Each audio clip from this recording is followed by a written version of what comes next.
Hello everyone, कैसे हैं आप सभी लोग। मुझे उम्मीद है कि आप लोग अच्छे होंगे। तो देखो बच्चों, आज हम देखने वाले हैं चैप्टर नंबर 4 का क्वेश्चन और आंसर।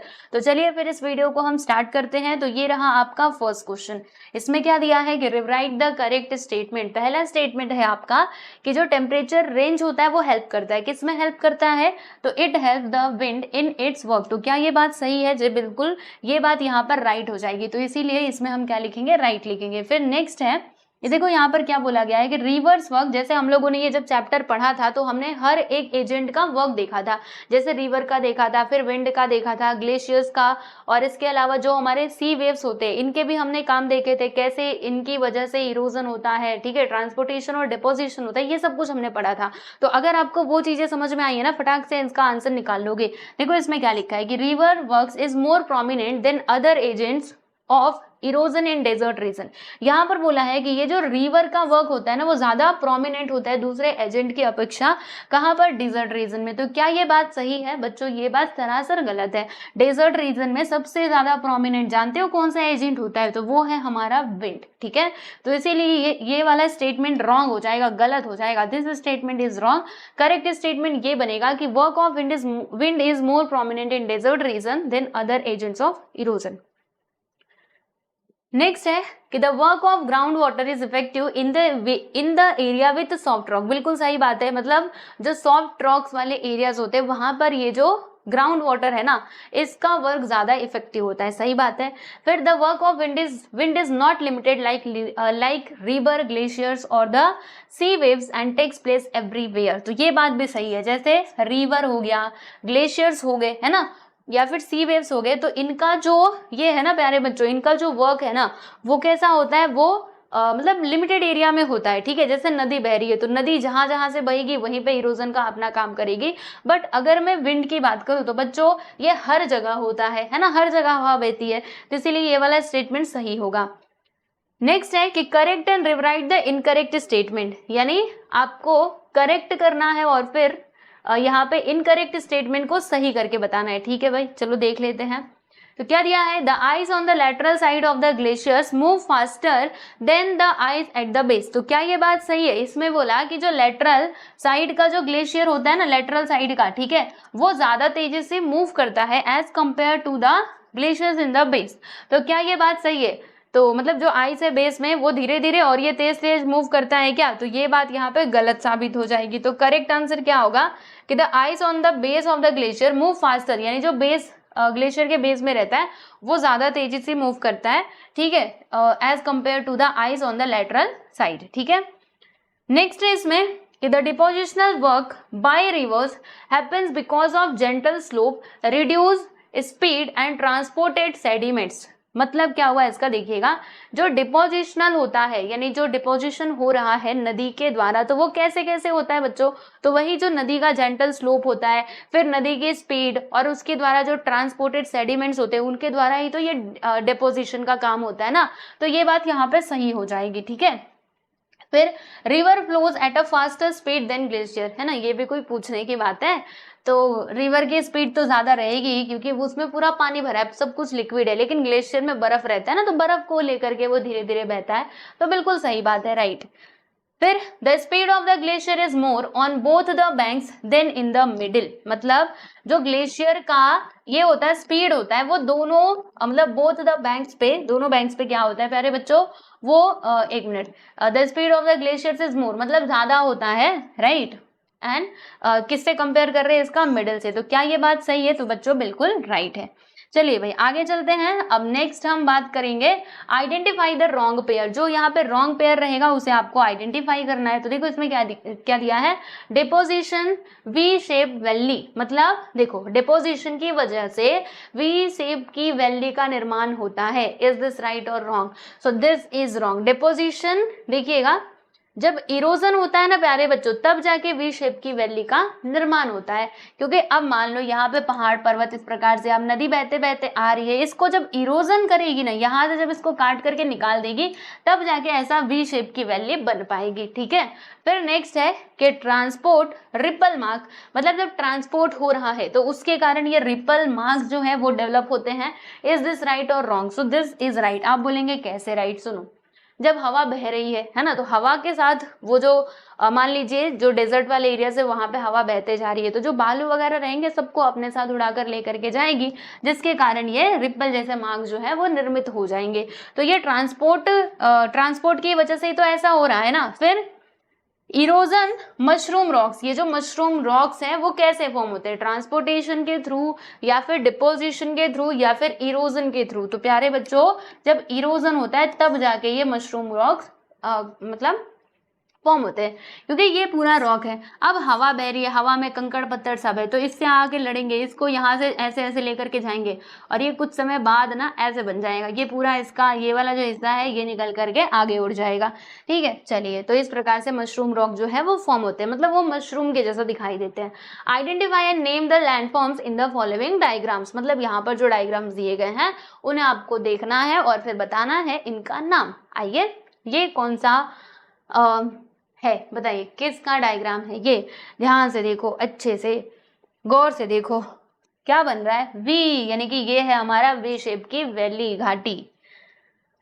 ये हो जाएगा इसका आंसर। अच्छा, ये क्या है अब देख लो, अच्छे से देखना और फिर यहाँ पर आप बता सकते हो ये है हमारा गॉज। ठीक है, नेक्स्ट है, ये है डेल्टा, है ना, नदियां जो है इसी प्रकार से तो डेल्टा बनाती हैं। इनका यहाँ पर ये चेंज हो जाता है डायरेक्शन। अब ये पूरा फ्लैट हो चुका है, पूरा प्लेन हो चुका है, तो प्लेन जब चीज कोई रहेगा तो उसके ऊपर पानी गिराओगे, कोई अपना रास्ता इधर बनाएंगे, इधर बनाएंगे, इधर बनाएंगे, और ये किनारे किनारे अपना डेल्टा जो है, अपना डिपोजिशन वो इकट्ठा करते हुए जाएंगी, एंड इस प्रकार से जो डेल्टा है वो निर्मित होता है।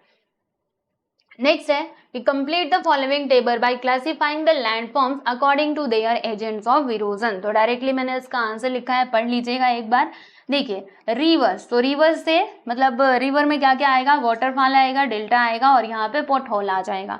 ठीक है, तो पोटहोल क्या होता है मैं आपको बताती हूँ। देखो, नदियों के कारण कभी ये ऐसे गड्ढे जैसे नहीं निर्मित हो जाते हैं, तो उसकी बात की जा रही है। फिर विंड की वजह से बरखान, मशरूम रॉक ये फॉर्म होते हैं। ग्लेशियर्स की वजह से सर्क, एरिट और मोराइन, है ना, ये फॉर्म होता है। सी वेव्स की वजह से बीच और लगून्स फॉर्म होते हैं, एंड ग्राउंड वाटर की वजह से शिंक होल एंड पिलर्स। ठीक है, वो स्टैगलाइट और स्टेकलेट्स हमने देखा था। ठीक है, इसका नाम प्रोनाउंसिएशन में कुछ गड़बड़ कर रही हूँ, अभी आपको आगे आएगा ना, दिखा दूंगी। तो वो फॉर्म होते हैं ग्राउंड वाटर की वजह से। ठीक है, तो आप इनको देख सकते हो। एक बात बताऊं, अगर आप सभी लोगों ने चैप्टर पढ़ा है ना, तो इन सारे सवालों के जवाब जो मैं दे रही हूँ, समझा रही हूँ, वो आपको समझ में आ रहा होगा। ठीक है, तो आपके जानकारी के लिए बता दो कि इसके लेसन का जो एक्सप्लेनेशन है वो ऑलरेडी अपलोड हो चुका है हमारे चैनल पर, तो प्लेलिस्ट में जाकर के आप सारे वीडियोस को देख सकते हैं। ठीक है, आइए, answer the following questions in brief. अब यहाँ पर कुछ क्वेश्चन दिए गए हैं जिनके आंसर आप लोगों को बताने हैं। तो पहला क्वेश्चन आपके स्क्रीन पर ये रहा, इसमें क्या दिया है कि list the landforms that are a result of the erosional work of the river, यानी कि वो लैंडफॉर्म्स आपको बताने हैं जो नदी के इरोजनल काम है, मतलब नदी की वजह से जो होता है। ठीक है, इरोजन की वजह से। तो ऐसे देखते हैं, पहला पॉइंट कि the river originate at much higher altitude from the sea level, sea level से काफी ज्यादा ऊंचाई से जो रिवर है वो ओरिजिनेट होता है, राइट। फिर उसके बाद रिवर फ्लो करता है ग्रेटर स्पीड से, और जब ग्रेटर स्पीड से वो फ्लो करेगा तो इरोजन भी करते हुए आएगा अपने साइड में किनारों को, और जो उसका बेड रहेगा, सी बेड, उसको भी वो इरोजन करता हुआ आएगा। ठीक है, फिर जो river bed and the river banks हैं वो इरोड हो जाते हैं, है ना, because of the fast flow of water, वो जल्दी जल्दी आ रहा होता है ना। तो sand particles, pebbles etcetera and the various tributaries joining the main river, फिर जो इसकी अलग अलग सहायक नदियां हैं वो मेन रिवर से आकर के जुड़ती है, तो वहां पे भी इरोजन का काम होता है। तो कौन कौन से लैंडफॉर्म्स फॉर्म होते हैं प्यारे बच्चों, समझिएगा, इन सब की वजह से गॉर्जस यानी कि कैनियंस, फिर यहाँ पे वी शेप की वैली एंड वाटरफॉल। ठीक है, गॉर्जस मतलब क्या होता है, कैनियंस यानी क्या होता है, आप लोग अपनी टेक्स्ट बुक में देखिएगा, गहरी घाटियां, ठीक है, वो यहाँ पे निर्मित हो जाती हैं। और वी शेप की वैली तो मैंने आपको बताया, वाटरफॉल यानी वही जो झरना होता है वो। ठीक है, तो ये सब कुछ फॉर्म होता है नदियों के कारण।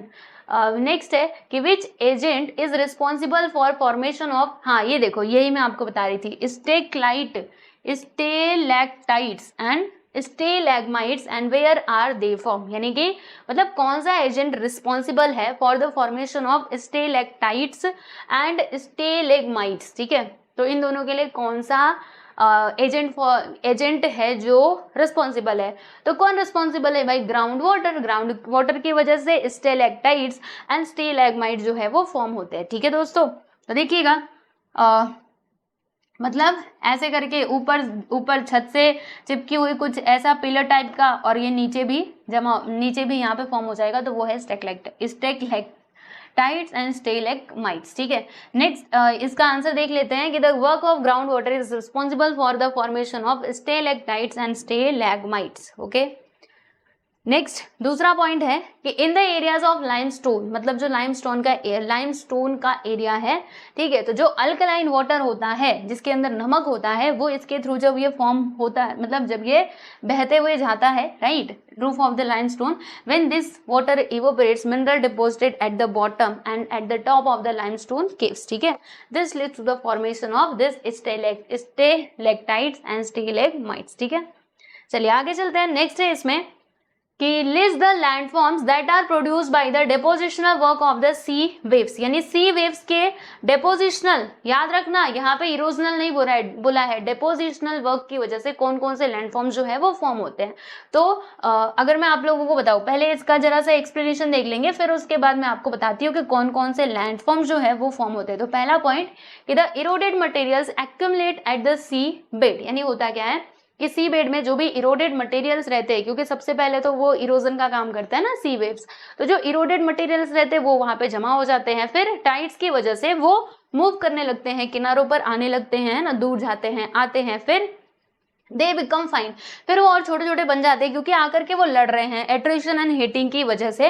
And deposition of such materials occurs at the places where the effect of waves is less, मतलब डिपोजिशन कहाँ पर होता है, जहां पर ये जो वेव्स है ना, इनका प्रभाव थोड़ा कम होता है। ठीक है, तो देखिएगा कौन कौन से लैंडफॉर्म्स फॉर्म होते हैं, तो बीचेस बनते हैं, सैंड बार्स फॉर्म होते हैं, लगून्स फॉर्म होते हैं। ठीक है, तो ये सभी डिपोजिशनल वर्क है किसके, सी वेव्स के। नेक्स्ट है name the type of marines या फिर मोराइंस।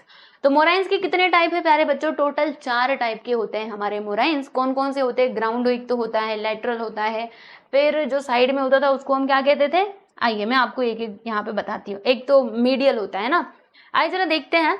तो जो अच्छा सबसे पहली बात तो ये है कि मोराइंस क्या होता है, तो देखो जो हमारा ग्लेशियर्स है ना प्यारे बच्चों, वो भी इरोजन का काम करते हैं, तो अपने साथ साथ सेडिमेंट्स बहा करके लेकर के आ रहे हैं। तो जैसे नदियां अपने सेडिमेंट्स को डिपॉजिट करती है, वैसे ही ग्लेशियर्स भी अपने सेडिमेंट्स को डिपॉजिट करते हैं आजू बाजू, बीच में जहां से मुड़ रहे हैं वहां पर, ग्राउंड पर। ठीक है, तो इनके 4 टाइप होते हैं, okay, as per their nature.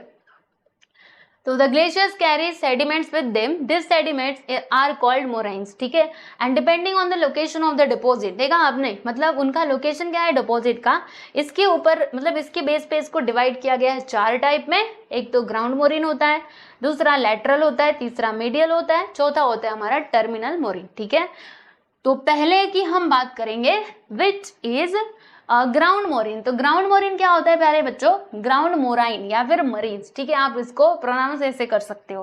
तो जो मटेरियल डिपॉजिट होते हैं at the base of the glacier, मतलब जो ग्लेशियर है उसके बेस में जो डिपॉजिट होते जाते हैं, तो उसको हम कहते हैं प्यारे बच्चों ग्राउंड मोरिन।